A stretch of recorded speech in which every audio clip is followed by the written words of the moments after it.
আমাৰ অসমৰ ভিতৰত ফ্লাডৰ যোনটো প্ৰব্লেম এইটো আমাৰ এতিয়াৰ প্ৰব্লেম নহয়, এইটো অতি যুগৰ পৰা চলি আহি আছে এই প্ৰব্লেমটো। আৰু এই প্ৰব্লেমটো থকাৰ এটা বহুত ইম্পৰ্টেণ্ট ৰিজন হ'ল আমাৰ অসম এটা ভেলী হয়, গোটেই চাৰিওফালে পাহাৰ আৰু তাৰ মাজেদি বৈ গৈছে ব্ৰহ্মপুত্ৰ একেবাৰে অসমৰ বুকুৰ ওপৰেদি। তো সেইটো কাৰণে ফ্লাডৰ সমস্যাটো আগতেও আছিল আৰু অহা কিছুমান বছৰলৈকে যেতিয়ালৈকে তেনেকুৱা কিবা এটা ডেভেলপমেণ্ট নহয় তেতিয়ালৈকেতো থাকিবই। আমাৰ ইণ্ডিয়াৰ ছাৰ্ভে ডাটা মানে টপ'গ্ৰাফিক মেপছ ছাৰ্ভে অফ ইণ্ডিয়াৰ যোনটো ডাটা হয়, সেই ডাটাৰ মতে লাষ্ট 50 ইয়াৰ্ছত আমাৰ ব্ৰহ্মপুত্ৰ নৈয়ে 1280 স্কুৱেৰ কিলোমিটাৰৰ ভূমি নৈৰ দুইফালে খুৱাই মেলি লৈ গৈছে। আৰু এইটো এটা বহুত চিন্তাজনক কথা, 1280 স্কুৱেৰ কিলোমিটাৰৰ জমি খুৱাই লৈ গৈছে। আৰু এই চিটুৱেশ্যনটো আটাইতকৈ বেছি বেয়া তেতিয়া হ'ল যেতিয়া 1950ৰ আৰ্থকুৱেক হৈছিলে। তেতিয়া আমাৰ অসমৰ বহুখিনি অংশৰ পৰা ভূমি লৈ গৈছিলে ব্ৰহ্মপুত্ৰ নৈয়ে। জাষ্ট 1280 স্কুৱেৰ কিলোমিটাৰ এটা মেজাৰমেণ্ট দিব খুজিছোঁ আপোনালোকক। আমাৰ যোনটো কামৰূপ মেট্ৰপলিটন ডিষ্ট্ৰিক্ট হয়, সেইটোৰ টোটেল চাইজ হ'ল 1527 স্কুৱেৰ কিলোমিটাৰ। মানে আমাৰ কামৰূপ মেট্ৰপলিটন ডিষ্ট্ৰিক্টতকৈ অলপমান সৰু জগা বাদ দিলে বাকীখিনি গোটেই জমি ব্ৰহ্মপুত্ৰ নৈয়ে লৈ গৈছে। চ' এই ডাটাটোৰ মাধ্যমতে আমি ভিডিঅ'টো ষ্টাৰ্ট কৰিব খুজি আছোঁ। ভিডিঅ'টোৰ আন্তৰিক টপিক হ'ব ইৰোশ্যন ইন আছাম, মানে আমাৰ অসমৰ গৰাখহনীয়াৰ যোনটো প্ৰব্লেম, সেই প্ৰব্লেমটোৰ ওপৰত আমি আজি চৰ্চাটো কৰিম। তাৰ লগতে আমি কিবা সলিউশ্যনছো চাম, যোনখিনি সলিউশ্যনছৰ মাধ্যমতে এই প্ৰব্লেমটো ছল্ভ কৰিব পৰা যাব পাৰে। এই টপিকটো বহুত ইম্পৰ্টেণ্ট হয় for APSC exams and for higher level exams. So' মোৰ নাম ৰজত পল আৰু মই আপোনালোকক স্বাগতম জনাইছোঁ ষ্টাডি ইনচাইটলৈ। Let's begin the video'.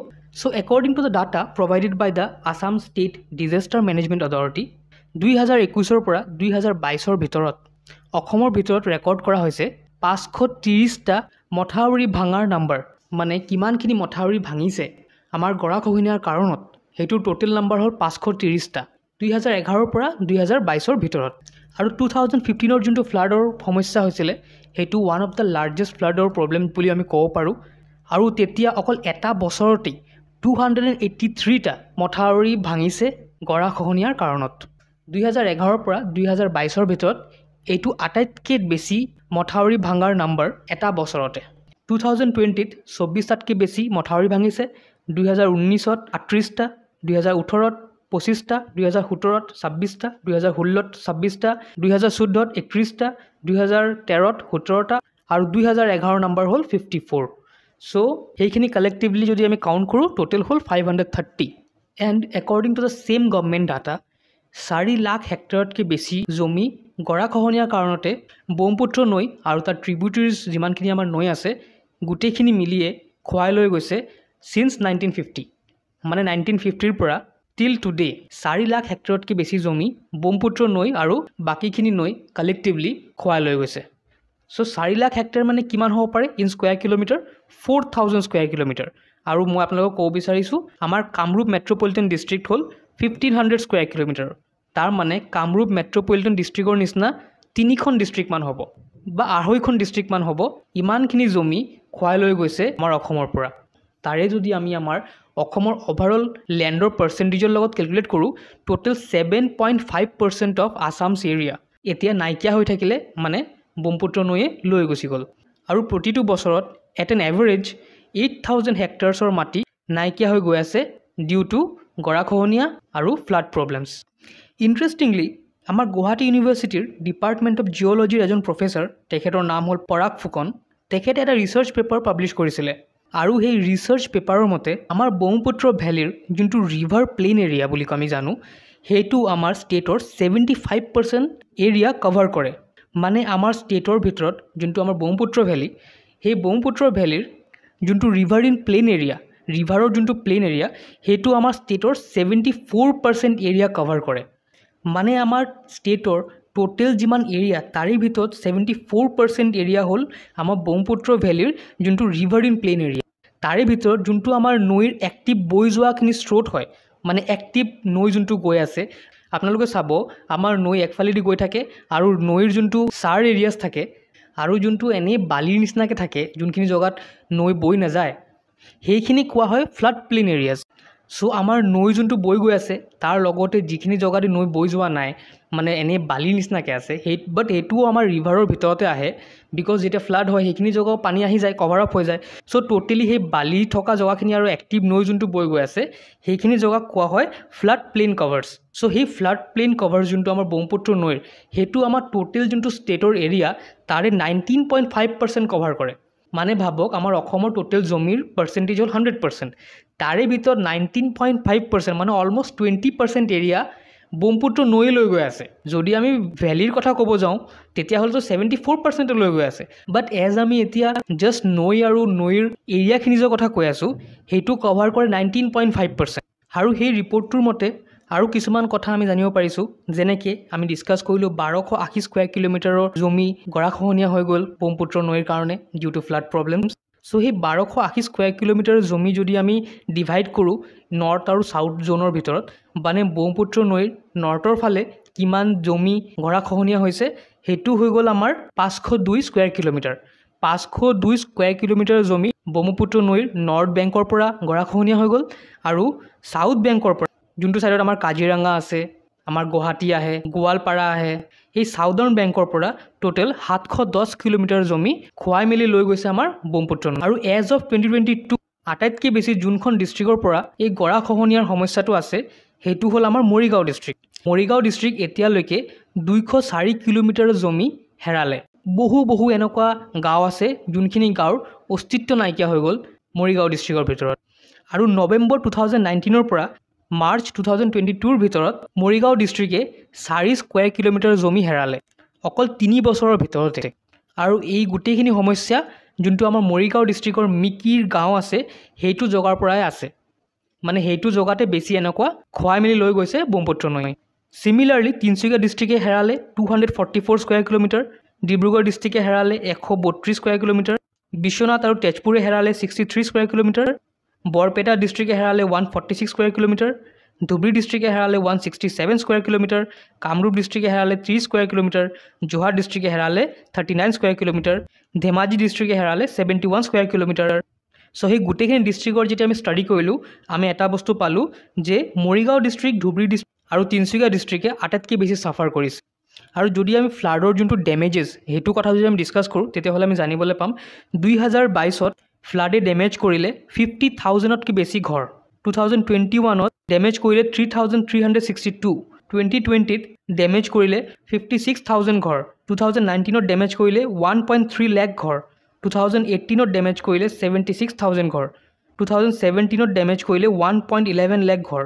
2016ত damage কৰিলে 66,000 ঘৰ 2015ত ডেষ্ট্ৰয় কৰিলে 63,000 2014ত ডেষ্ট্ৰয় কৰিলে 1.38 লাখ 2013ত অলপ কম হৈছিলে যিহেতু সেইটো বছৰ ফ্লাড ইমান হোৱা নাছিলে সেইকাৰণে 591 2012ত ডেষ্ট্ৰয় কৰিলে 78,000 আৰু 2011ত ডেষ্ট্ৰয় কৰিলে 297 এই ৰিপৰ্টখিনি ইমান ভালদৰে বনোৱা হৈছিলে সো আপোনালোকে ক'ব পাৰে যে ইমানখিনি মাটি আমাৰ ব্ৰহ্মপুত্ৰ নৈয়ে খুৱাই মেলি লৈ গৈ আছে সো নৈটো ডাঙৰ হৈ গৈ থাকিব সো য়েছ আমাৰ ব্ৰহ্মপুত্ৰ নৈও নৰ্থ বেংকৰ ফালে আৰু ছাউথ বেংকৰ ফালে দুটা ফালে ডাঙৰ হৈ গৈ আছে আমাৰ ব্ৰহ্মপুত্ৰ নৈৰ যোনটো উইথ হয় এইটো এতিয়া 15 কিলোমিটাৰলৈকে হৈ গৈছে 1912 আৰু 1928 চনৰ মাজতে যোনখিনি ছিটুৱেশ্যন আছিলে তেতিয়া অসমৰ সেইখিনি ছিটুৱেশ্যনত চাই মেলি এটা ষ্টাডি কৰা হৈছিলে আমাৰ ব্ৰহ্মপুত্ৰ নৈৰ ওপৰত আৰু তেতিয়া পোৱা গৈছিলে আমাৰ ব্ৰহ্মপুত্ৰ নৈ কভাৰ কৰে টোটেল 3,870 স্কুৱেৰ কিলোমিটাৰ আমাৰ অসমৰ ভিতৰত ব্ৰহ্মপুত্ৰ নৈ যিমানখিনি জগা কনজিউম কৰে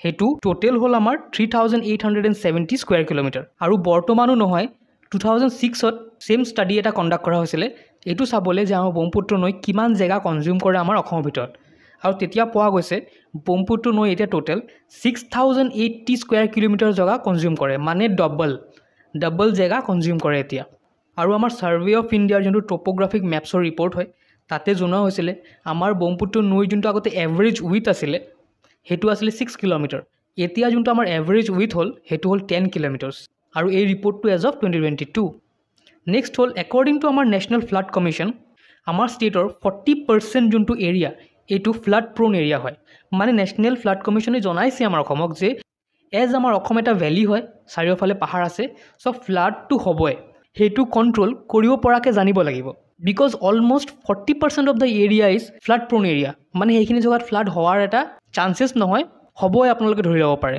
আৰু ই 40% যোনটো এৰিয়া এইটো আমাৰ অল অভাৰ ইণ্ডিয়াৰ 9% হয়। আমাৰ অল অভাৰ ইণ্ডিয়াত যদি আমি কওঁ কিমান পাৰ্চেণ্টত জেগাত ফ্লাড হ'ব পাৰে, চ' আমাৰ ইণ্ডিয়াৰ ভিতৰত যিমানখিনি জেগাত ফ্লাড হয় সেইটো যদি আমি টোটেলি 100% ধৰোঁ, তাৰে ভিতৰত 9% এৰিয়াটো আমাৰ অসমৰ ভিতৰতে আছে, মানে ফ্লাড হোৱাৰ এৰিয়াখিনি, ফ্লাড প্ৰ'ন এৰিয়াজ। আৰু according to the water resource department of India, আমাৰ অসমৰ ভিতৰত 9.3 lakh hectares area of land are affected by floods annually.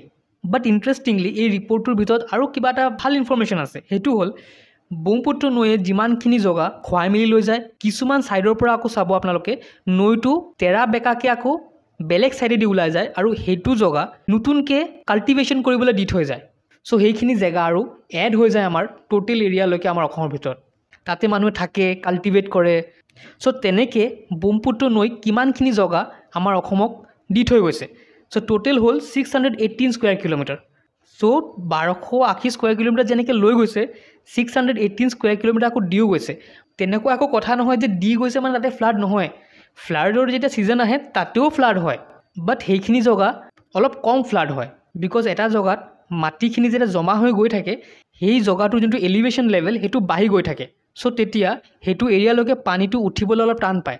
চ' যিমানখিনি জেগা এনেকৈ এড হৈ গ'ল আমাৰ অসমৰ লেণ্ডৰ ভিতৰত, তাৰে ভিতৰত নগাঁও ডিষ্ট্ৰিক্ট আৰু দৰং ডিষ্ট্ৰিক্টে আটাইতকৈ বেছি গেইনাৰ। নগাঁও ডিষ্ট্ৰিক্টে এড কৰিলে 105 স্কুৱেৰ কিলোমিটাৰৰ জমি, আৰু দৰং ডিষ্ট্ৰিক্টৰ ভিতৰত এড হ'ল 112 স্কুৱেৰ কিলোমিটাৰৰ জমি। চ' এতিয়া আমি ফেক্টছখিনি ডিছকাছ কৰিলোঁ, এতিয়া আমি ডিছকাছ কৰিম প্ৰব্লেমছ কি কি হয় এই ইৰ'শ্যনৰ কাৰণে, এই গৰাখহনীয়াৰ কাৰণে কি কি প্ৰব্লেমছ ফেচ কৰিবলগীয়া হয়। প্ৰথমটো কথা হ'ল আমাৰ থলুৱা মানুহখিনিৰ যোনটো ছাৰ্ভাইভেল সেইটোৱে কষ্ট হৈ গৈ আছে। যোনখিনি মানুহ এনেকুৱা নৈৰ এম্বেংকমেণ্টছত থাকে, সেইখিনি মানুহৰ ঘৰ, জমি, এগ্ৰিকালচাৰ কৰা কাল্টিভেশ্যনৰ জমি গোটেইখিনি নৈয়ে লৈ গুচি যায়। সেই মানুহখিনিৰ যোনটো চ'ৰ্চ অফ ইনকাম হয় সেইটোৱে গুচি যায়। ছেকেণ্ড পইণ্টটো হ'ল যোনটো আমাৰ ছাৰ এৰিয়াজ, মানে এই নৈ যোনখিনি আমাৰ এৰিয়া হয় সেইখিনি আমি ছাৰ এৰিয়াজ বুলি কওঁ, আৰু এইখিনি বহুত ফাৰ্টাইল জমি হয়, মানে তাতে যি আপোনালোকে ফল ফুল লগাব ভালকৈ উপজা হৈ কিনি আহে, মানে এগ্ৰিকালচাৰ কাল্টিভেশ্যনৰ কাৰণে আটাইতকৈ বেষ্ট জমি বুলি কোৱা হয়। চ' সেইখিনি জমি যেতিয়া ফ্লাডৰ আণ্ডাৰত যায়গৈ, মানে ফ্লাডে যেতিয়া লৈ গুচি যায়, চ' বহুত প্ৰব্লেমছ ফেচ কৰিবলগীয়া হয় আমাৰ এগ্ৰিকালচাৰ কৰা মানুহখিনিৰ কাৰণে, আমাৰ ফাৰ্মাৰ্ছৰ কাৰণে। নেক্সট মাইগ্ৰেশ্যনৰ এটা সমস্যা থাকে। যোনখিনি মানুহ এনেকুৱা নৈৰ পাৰত থাকে, সিহঁতৰ যেতিয়া এনেকুৱা ফ্লাডৰ প্ৰব্লেম চাই থাকে, সিহঁতৰো ভয় লাগে যে কি কৰোঁ এতিয়া আমি। চ' তেতিয়া সেই মানুহখিনি সেই জমিখিনি এৰি কোৱা জেগাত গুচি যায়, টাউনলৈ গুচি আহে, অলপ পাহাৰৰ বা হিলছৰ ছাইডত গুচি যায়। চ' সিহঁতৰ যোনটো অস্তিত্ব সেইটোতো নাইকিয়া হৈ গৈ থাকে আৰু নাইকিয়া হৈ যায়, বিকজ ফ্লাডৰ কাৰণে সেই মানুহখিনি কাল্টিভেশ্যন কৰিব নোৱাৰে, নতুনকৈ এটা কৰ্মসংস্থা বিচাৰিবলগীয়া হয় সিহঁতৰ। নেক্সট হ'ল আমাৰ ডিফৰেষ্টেশ্যন। আমাৰ অসমৰ ভিতৰত এতিয়া ৰেপিড ইণ্ডাষ্ট্ৰিয়েলাইজেশ্যন চলি আছে, চাৰিওফালে ইণ্ডাষ্ট্ৰিজ, ৰোডছখিনি ডাঙৰ কৰা হৈ গৈ আছে, because Assam is under progress. এইটো বৰ ভাল কথা, কিন্তু ডিফৰেষ্টেশ্যন বহু বেছিকৈ হৈ আছে। সেইখিনি সমস্যাৰ কাৰণেও ফ্লাডৰ প্ৰব্লেমছ আহে। পাহাৰৰ ওপৰত যোনখিনি গছ আছে সেইখিনি গছ কটা হৈছে, চ' সেইকাৰণে পানীখিনি ডাইৰেক্টলি আহি যায় তললৈ, আৰু সেই ফ্লাডৰ সমস্যাটো আমি মাজুলীত দেখিবলৈ পাওঁ। মাজুলীখন নাইকিয়া হৈ গৈ আছে। চ' এতিয়া গভৰ্ণমেণ্টে কি কি ষ্টেপ লৈছে, গভৰ্ণমেণ্টে কি কি ধৰণৰ ষ্টেপছ লৈছে এই প্ৰব্লেমটোৰ পৰা মানুহক এটা ৰেহাই দিবলৈ। চ' প্ৰথম পইণ্টটো হ'ল অসম গভৰ্ণমেণ্টে এটা প্লেন এডপ্ট কৰিলে। সেই প্লেনটোৰ নাম হ'ল Assam state action plan on climate change.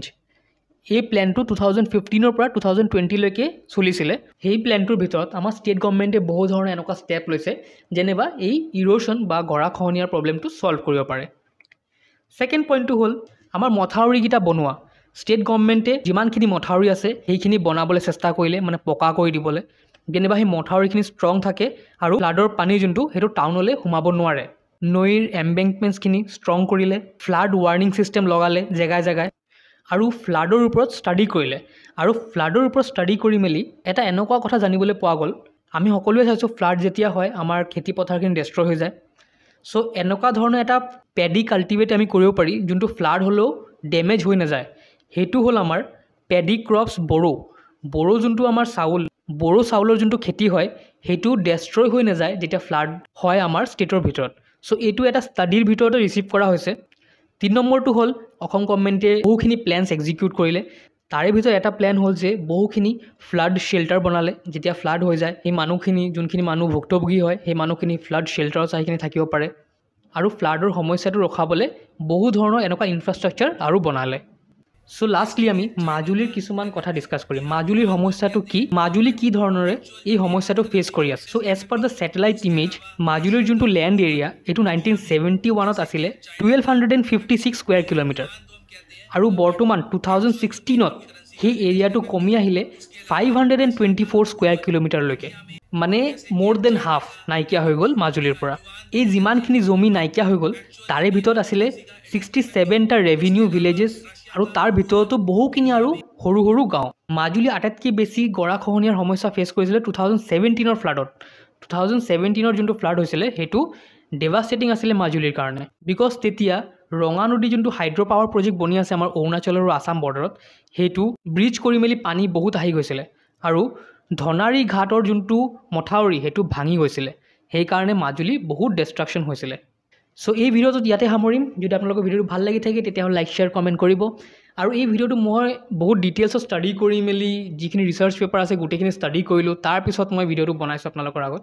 So কেনেকুৱা পাইছে ভিডিঅ'টো জনাব। APSCৰ কাৰণে বহুত ইম্পৰ্টেণ্ট হয়, বিকজ ইৰ'শ্যন এটা বহুত ডাঙৰ প্ৰব্লেম। যদি আপোনালোকে আমাৰ কোৰ্চটো চাব বিচাৰিছে, আমাৰ এপত গৈ মেলি আপোনালোকে কোৰ্চটো চাব পাৰিব। আমি ADR কাৰণে 90% অফ দ্য কোৰ্চ আমি হেক কৰি পেলালোঁ।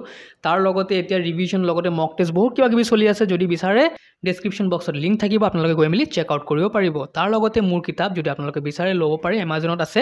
প্ৰিভিয়াছ ইয়াৰৰ কুৱেশ্যন পেপাৰৰ ওপৰত এই কিতাপটো লিখা হৈছে, আপোনালোকক যথেষ্ট হেল্প কৰিব for the ADR exam. So' thank you for making me a part of your day. Happy learning. God bless you all. Thank U.